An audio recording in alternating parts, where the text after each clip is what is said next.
नमस्कार, माझे नाव केया ठाकरे आहे.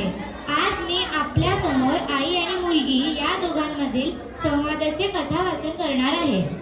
कथेचे नाव जवारी जम्मत आहे. ही कथा रवींद्रनाथ टागोर यांच्या काव्यावर आधारित आहे.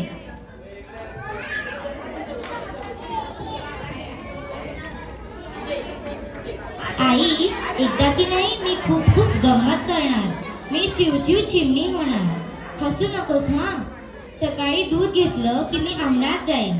तिथं चिमणी होईन आणि भुरकन उडून पारिजातकाच्या झाडावर बसेन.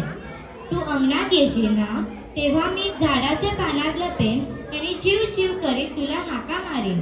चिव चिव, बघ मी कुठे आहे. चिव चिव. तुला आपली झाडाकडे बघत राहशील, पण तुला कळणारच नाही. तू म्हणशील, काय चिवची वाट चाललाय. तू आरशासमोर उभी राहशील, केस मोकळे करून वेणी घालशील. तेव्हा मी भुरकण आत येईन आणि आरशातील चिमणीवर टकटक करून उडून जाईन. तू दचकशील, म्हणशील, काय ही चिमणी त्रास देत आहे. मी आपली खिडकीच्या दारावर बसेन, चिव चिव करत राहील. तुला कळणारच नाही की ही तर आपली बेबीच आहे. तू स्वयंपाक करायला लागशील ना, तेव्हा मी भुरकून उडून तुझ्याकडे येईन. फिरत राहील, इकडून तिकडे तिकडून इकडे. चिव. मी मधूनच तुझ्या डोक्यावरून उडत जाईन, इतक्या चढून की तुझ्या केसांना माझे पंख लागतील. तू तर घाबरूनच जाशील. हात वर करून म्हणशील, काय मेलीनं उच्छाद मांडलाय. मी खूप हसेन. चिव. तुला कळणारच नाही. दुपारी तू धान्य निवडत बसशील, तिथंही मी येईन. झरकन खाली येऊन पुढ्यातले दाणे चोचीनं टिपेन आणि भुरकन उडून जाईन. तू रागाने मला हाकलायला उठशील, तर मी उंच तारेवर बसून मस्त झोके घेत राहीन आणि म्हणेन, चिव चिव, कशी गंमत केली एका माणसाची. संध्याकाळी दिवे लागणी झाली की तू मला हाका मारशील, बेबी आज दिवसभर बाहेर खेळलीस, आता घरात ये बघू. मी घरात येईन, पण चिमणी म्हणूनच.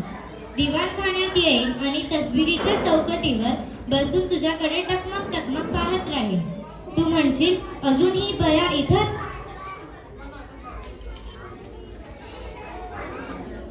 मला बाहेर घालवण्यासाठी तू टाळा वाजवशील, शुक शुक करशील. मग मी आणखीन गंमत करेन.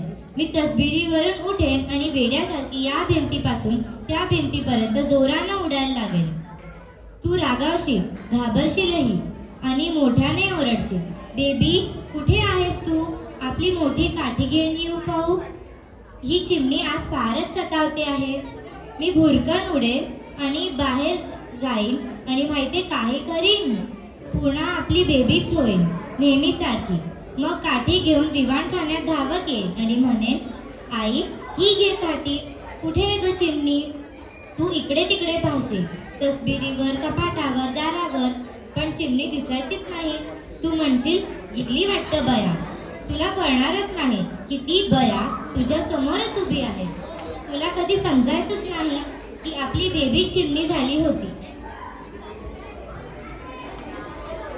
रात्री तुझ्या कुशीत झोपताना मी खूप खूप हसेन. तू म्हणशील, का ग हसतेस, पण मी मुळीच सांगणार नाही. आमची ती जवाडी जम्मत. धन्यवाद.